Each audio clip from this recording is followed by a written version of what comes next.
Hmm. Let's see what we got to do next here. Let's see. My mouth's not moving, so I need to fix that. Let's redo that. There we go. Mouth moving. Mouth moving. Streaming on. I guess it's time we start the show then.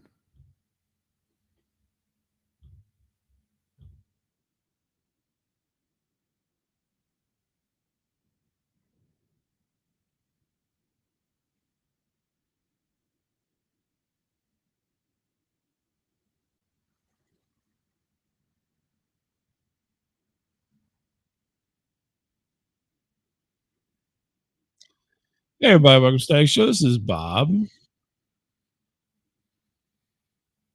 and that's all you get tonight. So it's just me, Bob, all by my lonesome.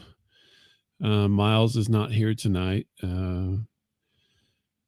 So I figured we just do a little bit of a recording and kind of fill you in on what's happening. So Miles' father passed away this week, and he's off taking care of family business. But I'm a compulsive person, and I figured I'd just go ahead and do a quick show no matter what. I don't know why exactly, but I just feel compelled to do so. Um,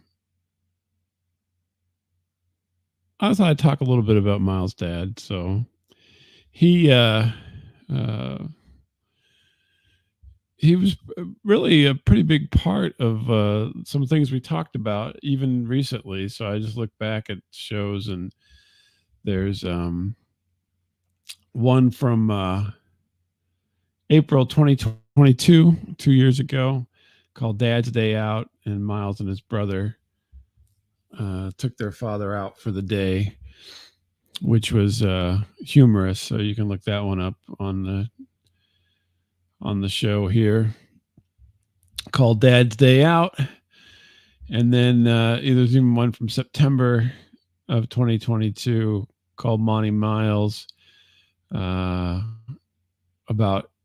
Miles purchasing a car, and his dad wasn't totally appreciative of what he wanted to have there. So he was a little bit shunned. He wanted a Monte Carlo, and then he got a Beretta, and there's a whole story about that. And it goes way back. Those are just two from like this last couple of years, about Miles's dad, and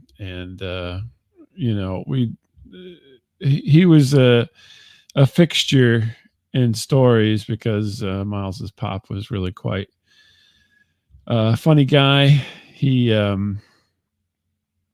was always good for a joke, and always, uh, had something to say that was kind of funny. He was kind of I don't know what you call him. He was really quite a humorous fella. He always had something weird to say, it seemed like, and he was very much involved with working with people, and so he was always trying to make, he's your best bud when he was hanging around, and always kind of made you feel comfortable.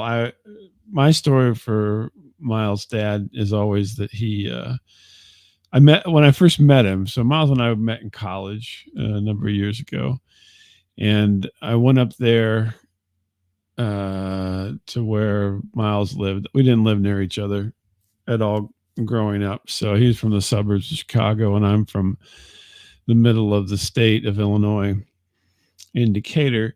Anyway, I went up and saw, and first thing I hit the door, Miles' pop is like, "Hey, you know computers, don't you?" I always did like a Jackie Mason impersonation when I talked about Miles' dad. I don't know why. He just struck me as that kind of a guy.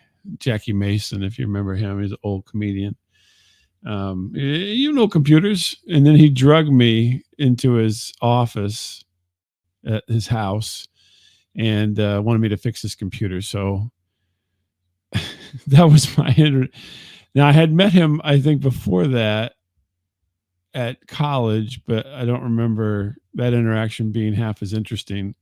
It was more like, "Is my dad," kind of a situation as opposed to any kind of interactivity because I was, moving on to do something else. But he drags me into the office and he's like, "Can you computers? Can you fix this?" And then he goes through this whole, spiel about what's wrong with his computer. I'm like, "Yeah, I can take a look."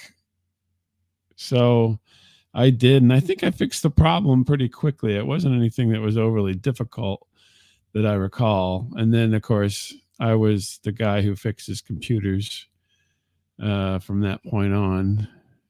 But I mean, just kind of a character, all around character of a guy, and uh,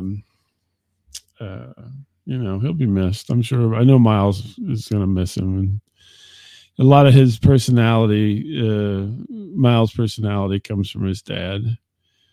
They're very similar in their personality and approach to things, I think. I'm only assuming, I won't totally assume, but I think Miles' mooching abilities are part of his father's making as well. So, um, yeah. Uh, it's just kind of, everybody has to go through all this. And so it's really quite um, sad that these things happen. But it's inevitable, right? It's inevitable. But I do have a quick story. It's not related to Miles' father. I'll let Miles. Hopefully, he'll kind of go through his grief process, and he'll um, talk a little bit about his dad in the next few weeks. I'm hoping so. I'm sure he's got lots of stories that I should not tell at this point that I know about. Hopefully, he'll tell them at some point. But I have a mortality story for you all. The so I on Saturday I had to go into St. Louis City, and as you know, it's gotten nice weather, so things are picking up in the old construction trade, especially road construction. So on the way into the city, absolutely no problems whatsoever. But then on the way home, lots of road construction. In fact, the highway was shut down. It was completely shut down. Nobody going down the highway to the east. Couldn't head east, if you can believe that. You can go west, you can't head east. And so I was on my way, and I thought, surely they didn't shut down the whole highway. And then to my surprise, they had. So so I get on the highway with a bunch of other people who assumed the same thing. I'm guessing, or didn't. I mean, there wasn't a lot of signs or anything, but so then you have to get off at. You have to get off the highway. It forces you off the highway. You can't go any further. And the great part is it forces you straight into East St. Louis. Now, I don't know if anybody knows about the area here. So St. Louis is, larger city for the area, and we have that's on the Missouri side, and then on the Illinois side they have what's called East St. Louis. Well, East St. Louis used to be a very thriving kind of metropolis of its own. They had at one point they were had more cattle and processing of meat than I think just about anywhere outside of Chicago, which used to be the center of all meat processing. And over the years, back in like the late 60s, all that kind of went away. And so then East St. Louis kind of was hit with hard times back then, and it's never recovered. And so if you drive through East St. Louis, which I don't recommend really, it looks like, it's like all these dilapidated buildings and everything. Everything's fallen down. There's like new things in there sporadically, but a lot of the other stuff is just, degrading, and it looks terrible, right? And so I'm like, well, the detour is taking me through East St. Louis, which is not, I'm not is it wasn't like at 2 o'clock in the morning or anything. It was just in the afternoon, and so I head through East St. Louis, and I turn on my GPS because at this point, once I get off the highway and I'm out into the thing, they do have some detour signs, but they're not very reliable, because even in East St. Louis, a lot of times the street signs have been torn down. If you're familiar with that phenomenon. So in certain kind of depressed neighborhoods, it's pretty customary for people to tear down the street signs so that people can't respond with any kind of quickness. I mean, with GPS now, it doesn't matter that much, but they're all still down, right? So I turn on my GPS, I'm going through, and I'm heading up. So it takes me like right through the middle of East St. Louis, and I'm looking out ahead. I mean, there's just a line of cars because they're all coming up the highway. It's like a funeral procession or something, no pun intended. And I'm watching it, and all these cars ahead of me are swerving. They're like swerving to the right, going all the way over into the other lane. They're swerving to the left, like off the shoulder. And it's just randomly, these cars at one point are going back and forth. It's just bizarre. And I'm like, what could this be? What could be happening up there to make these cars, go in random, not follow each other? We've been following each other for, a good half a mile or something. Now all of a sudden they're swerving. Well, I get up to where that activity is happening, and there's this elderly woman in the street, kind of half wearing a COVID mask, and she is literally chasing cars off the street. So she's shaking her hand, she's yelling, I don't know what, at the top of her lungs, and as fast as she can. She's quite old. I would guess that she was in her 70s. She is literally chasing cars to each side of the street. She's kind of in the middle of the street. She'd chase them to one side, then they go around her, and she'd chase them to the other side. It was one of the most bizarre things I think I've seen in a while, is this woman chasing cars. And she's not, formidable. She's the 70-year-old woman in like her house dress, yelling at cars in the middle of East St. Louis. And I thought, what a detour. What an interesting detour.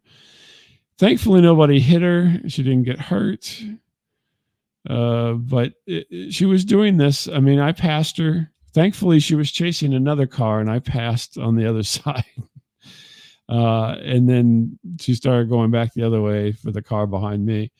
But I went around her, and I checked my rearview mirror, and she was still doing it for, like all the cars I could see, chasing them. And then what happens is then you get to the end of that street, put you back on the highway, past the construction, and you go on your merry way. But I don't know what would make a person want to chase the car in the middle of the afternoon on a Saturday, but apparently we were invading her space, and she wanted the world to know about it. So, everybody's got a purpose.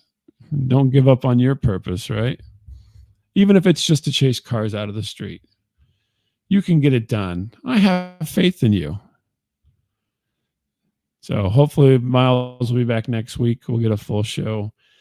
And until then, go check out the old shows. And we'll catch you next time.